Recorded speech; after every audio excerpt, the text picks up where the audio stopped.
మాట్లాడుకొని ప్రాబ్లం ఆ సమయం ఎలా ఓటర్ చేయాలి, ఇబ్బంది రాకుండా ఎలా చేయాలి అని మొదలు తీసుకొచ్చుకొని ప్లాన్ ప్రకారం పోతే మీకు బాగుంటుంది, బాగుంటుంది. ఎందుకంటే ఈ కంప్లీట్ హిల్ ఏరియా, ఈ ఏరియా మొత్తం కూడా డిపెండ్ అయిపోయింది రేపు ఎక్కడ మొక్కలు గారు బాగుండలేదు, టోటల్ డిపెండ్ అయిపోయింది తెలుసు. కాబట్టి ఈ ఓట్స్ కూడా తగ్గిపోతున్నాయి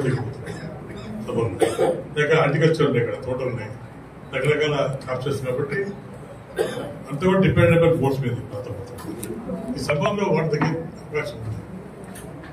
దాన్ని ఎలా మనం ఓటు చేయాలి, రైతులకు తాగితీరు లేకుండా అడ్డం లేకుండా ఎలా చేస్తే బాగుంటుంది చెప్పి హార్ట్ డిపార్ట్మెంట్ ఇచ్చారు.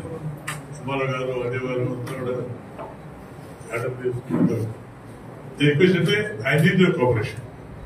మీ హార్ట్ డిపార్ట్మెంట్ ఫారెస్ట్ కానివ్వండి, నేషనల్ కానివ్వండి, ఎవాలో కానివ్వండి, మీ కోఆర్డినేషన్ లేకనే మనం కొంచెం చేయలేదు.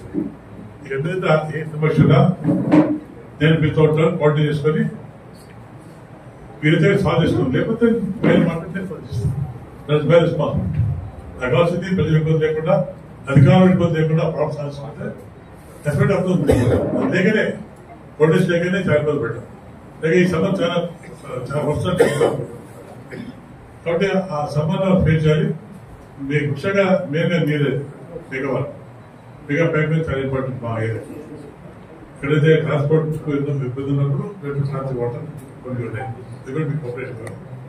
కాబట్టి తప్పకుండా ఈ ఫారెస్ట్ కానివ్వండి, నేషనల్ కానివ్వండి, ఆర్డీఓ కానీ కొన్ని ప్రాబ్లమ్స్ ఉన్నాయి, కొన్ని డిస్ప్యూట్స్ ఉన్నాయి, అదే డబ్బులు లేక కొన్ని డిస్ప్యూట్స్ ఉన్నాయి శ్రీకాకుళం కానీ కొంచెం.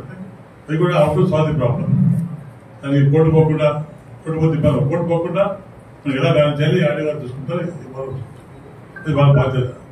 నేను కూడా పొలిటికల్ నేను కూడా మాట్లాడి మనకి ఇబ్బంది లేకుండా పైప్ లైన్ వెళ్ళిపోవాలి. సమ్మర్ కాల్ చేయాలి, ఒకసారి సమ్మర్ బాగా స్టార్ట్ చేస్తే ఫ్యూచర్ బాగుంటుంది. సో అందరినీ రిక్వెస్ట్ ఆల్ దట్ కోఆపరేట్ కావాలి. నేను కూడా మీకు కోఆపరేట్ చేస్తాను, తప్పకుండా ముందుకు వెళ్తాను. Thank you very much.